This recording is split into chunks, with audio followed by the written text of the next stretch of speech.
You have made about the parliament. Me, I assumed you were talking about lobbying. Your Excellency, lobbying is different from the one you said. Lobbying, it happens all over the world. I thought you were saying people should reduce lobbying. But you know, the people who are lobbying are from outside parliament. They are not inside. They come here, they hover around the corridors of parliament. It's an internationally accepted standard of parliamentary work, Your Excellency. Lobbying. This other one you have talked about is alien to us. I have never seen that one in my I have never seen. Then there are other contentious issues that has been pronounced also by my party leader, that I don't know what to do about them, because you know, Your Excellency, in ODM, what my party leader says is law. So I'm really struggling. You know, it's like the Vatican. When the Pope has announced something in the Vatican, you just have to summon the members and tell them, this is what the Pope has said, and this is the summon for today. I'm really struggling. Maybe under the broad base we shall find a way to discuss those issues. With those few remarks, thank you, Mr. Your Excellency. We'll come back to you.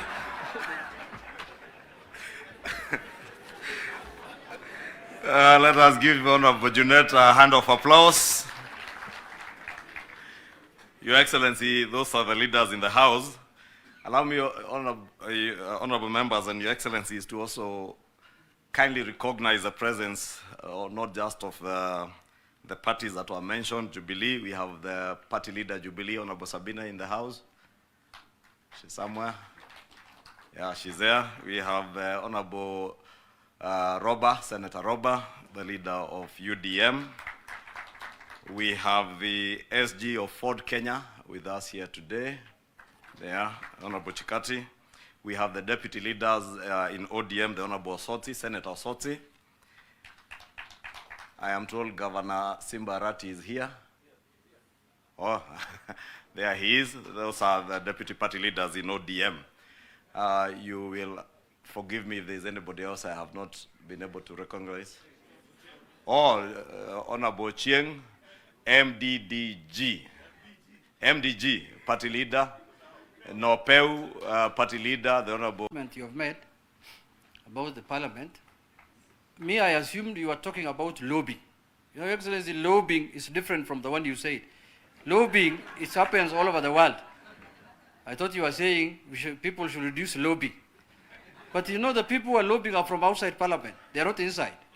They come here, they hover around the corridors of parliament. It's an internationally accepted standard of parliamentary work, Your Excellency. Lobbying. This other one you have talked about is alien to us. I have never seen that one in my I have never seen. Then there are other contentious issues that has been pronounced also by my party leader, that I don't know what to do about them, because you know, Your Excellency, in ODM, what my party leader says is law. So I'm really struggling. You know, it's like the Vatican. When the Pope has announced something in the Vatican, you just have to summon the members and tell them, this is what the Pope has said, and this is the summon for today. I'm really struggling. Maybe under the broad base we shall find a way to discuss those issues. With those few remarks, thank you, Mr. Your Excellency. We'll come back to you.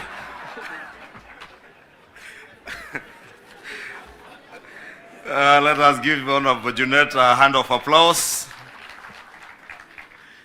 Your Excellency, those are the leaders in the House. Allow me, honorable members and Your Excellencies, to also kindly recognize the presence, not just of the parties that were mentioned. Jubilee, we have the party leader Jubilee, Honorable Sabina, in the House. She's somewhere. Yeah, she's there. We have Honorable Roba, Senator Roba, the leader of UDM. We have the SG of Ford Kenya with us here today. There, Honorable Chikati. We have the deputy leaders in ODM, the Honorable Osoti, Senator Osoti. I am told Governor Simba Arati is here.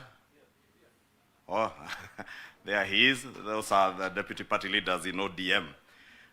You will forgive me if there's anybody else I have not been able to recognize. Honorable Chieng, MDG, party leader. Nopeu, party leader, the Honorable Mpuru Aburi. And we also have Honorable Fabian. And we have independent members of parliament who are here with us. Yes, and CCM. Thank you. I don't want to mention all the Kenya Kwanza affiliate parties. Yes, and TSP party leader, Honorable Kinjuri is here. But I know I was seeing Susan. Thank you, honorable members.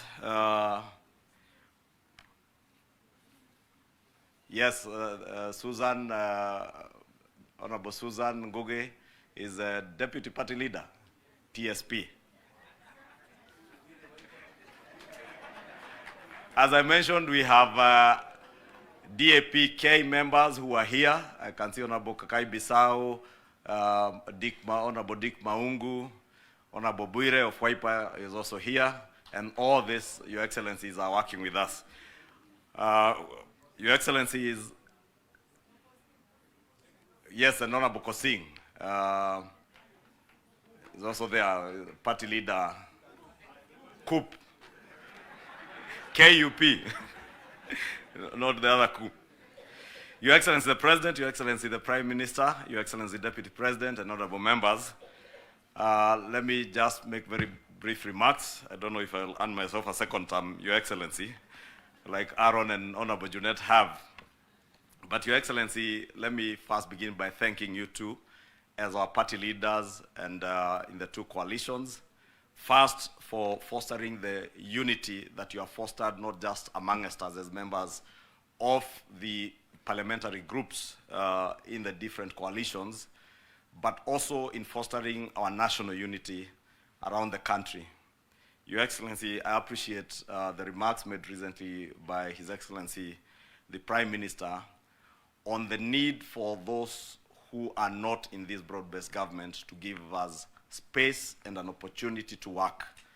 And Your Excellency, in that call for unity, we have seen, as Honorable Juneta said, and Honorable Aaron Cheruyot, a lot of synergies, not just in the two houses, I believe, in both the Senate and the National Assembly, but a lot of synergy even within the executive with the coming into government of many of our colleagues from ODM, and we particularly note the efforts of the Honorable John Buddy, who is here, and I don't say it because he's a former member of Parliament, but he has him and the Honorable Aden Duale and others who came from Parliament have really worked very well with these members, not just to foster unity amongst us, but also to advance the government agenda in the broad-based government, and we appreciate their contribution to the nation and to making our work easier. As was mentioned, Your Excellency, our work as leaders in the House has become much, much easier under the broad-based arrangement. We now do not have to fight unnecessarily over small issues, but we bring our synergies together and advance what is in the best interest of the nation. And Your Excellency, as you have always told us, the heavy agenda that we have in implementing the manifestos that we all went out to sell to the Kenyan people, which had a lot of congruence between the Azimio One Kenya Alliance and the Kenya Kwanza manifestos. There are many areas that we spoke about the same things, be it from universal health coverage to affordable housing. Your Excellency, that heavy lifting that is required for the implementation of that agenda is now easier with the broad-based government. Your Excellency, also in the House, we have incorporated within the leadership ranks of our committees in Parliament members from both coalitions, and this again has also energized the House, and processing of business, be it government business, or even processing of private members' bills in the House has become much easier without a lot of acrimony, be it in committees or on the floor of the House. And we thank you for leading us from the front, for your leadership, your patriotism, and taking up that mantle of leadership to guide us always on what to do in the best interest of the people of Kenya that we represent. Your Excellency, as has been mentioned by my colleagues without repeating, these members are always eager to meet with you, and many of them did ask us last week when you were at the devolution conference, why didn't the president call us and ask us the things he's saying at the devolution conference?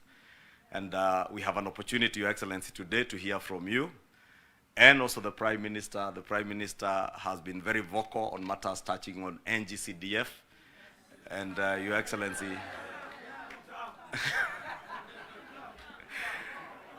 just as Honorable Aaron Cheruiyot has said, senators, if they do not oversight governors, and I see the presence of Simba Arati, it is a known fact, Your Excellencies, that there will be no oversight, meaningful oversight from the county assemblies. And Senate has a role, a constitutional role, to oversight the counties, and I did hear the Prime Minister explain how we got to where we are as we worked on the 2010 coalition. But Your Excellencies, this is the constitution that we have. And we have all sworn that we shall abide by that constitution. That constitution gives Senate that mandate to oversight governors. Therefore, we will wait to hear from His Excellency the Prime Minister without necessarily doing away with NGCDF. NGCDF and supplements what devolution is doing, and is not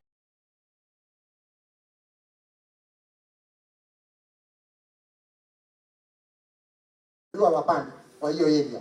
So asanteni sana, na najua ukimkuza kwa mashtaka anaweza kuandikia. So ni wewe ujue mahali utapita. So guys, hiyo tuangalie ukweli. Hizo zingine ni ukweli. Hiyo ni ukweli. Hii nyingine ni mambo ya free spaces. Free spaces. Lakini kama kuna hii mambo ya climate change. Si kila chief apewe ruhusa akuwe na vijana wenye watapanda miti yenye itapanda kwake. Badala aletewe miti. By so utakuwa umeinteract na hao vijana, utakuwa umeweza kujua ni miti gani inaweza panda huko kwako, kuliko upandi uletewe miti na upande na hujui ni nani, and then nani atakupandia. Wale vijana sio wangenunuliwa wapande kwa hiyo area. So asanteni sana, na I beg to stop there. Thank you so much.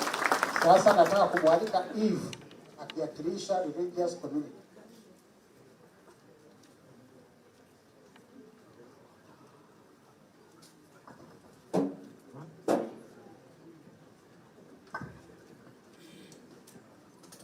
Thank you so much, our CS, and all protocols observed. My name is Eva Njuguna. I am an ordained minister of the gospel. Unfortunately, I was not told to come in a collar, and we are okay. So I'm here on behalf of a few clergy that are around, and I'm not the best. I know there are others. First, I want to take this opportunity to thank you for such an opportunity that we can sit together, matters security. Those who have talked have mainly dwelt on their welfare, which is good, because I think they don't have another opportunity to speak out their matters. But I also think we have another side of security matters that is not only about welfare. And that is where I will dwell. So number one, I have only two issues. Number one, as a minister of the gospel, we have had issues with thieves stealing in our churches. And we don't know where our society is heading to, because in days past, I think that was an abomination. So today, we don't know what to do because they break and they steal. So we would want that enhanced. Perhaps all the solutions that have been said will contribute to that. For example, wakipewa pikipiki, police officers, wakipewa magari, they'll be more mobile, and perhaps they'll be able to patrol, and that will reduce. The other thing that I would want to mention is that we have had very good working relationship with the security agencies. I must say, I come from Roiro. I can see my Mheshimiwa is just right here. I can see our DCC and all the rest. We have had very good working relationships with security agencies because we deliberately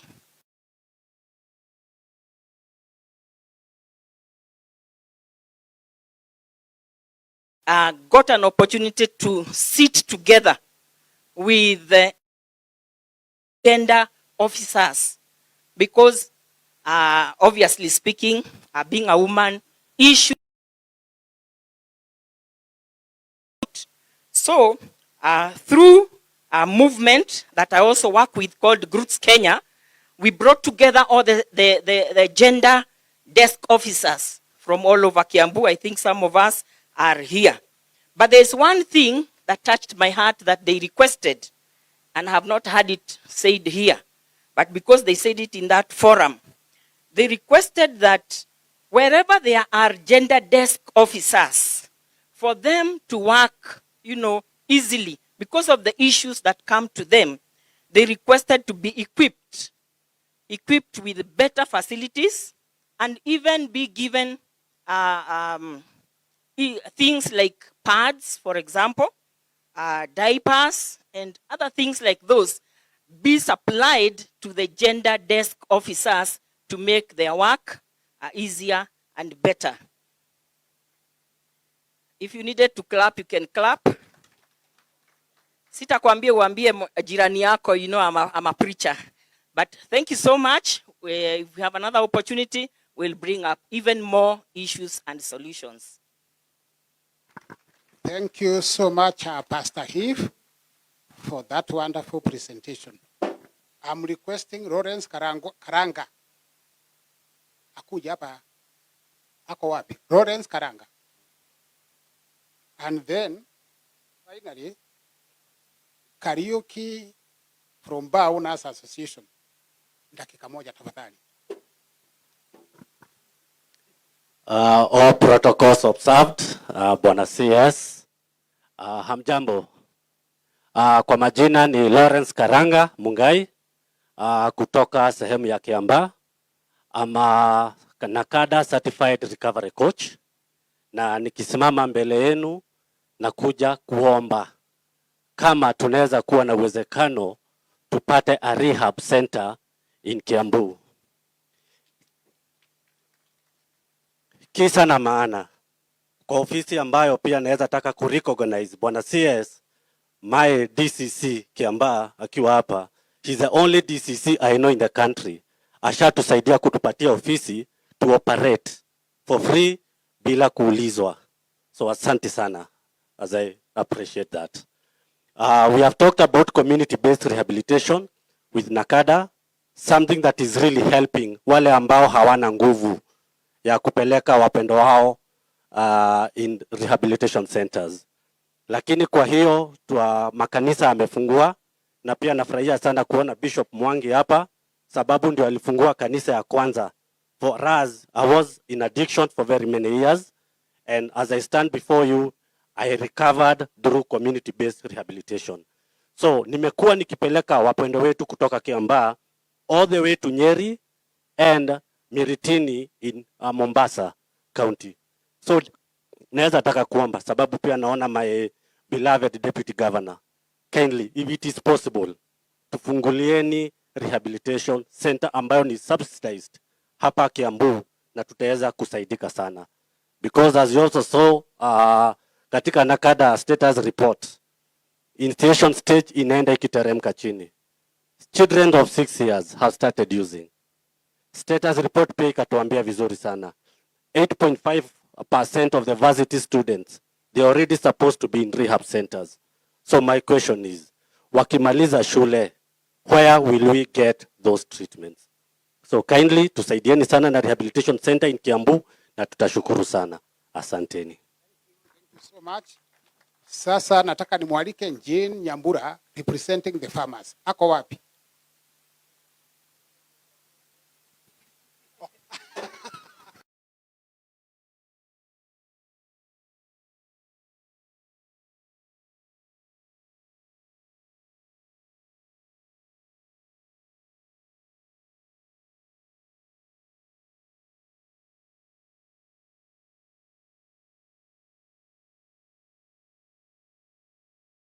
rows.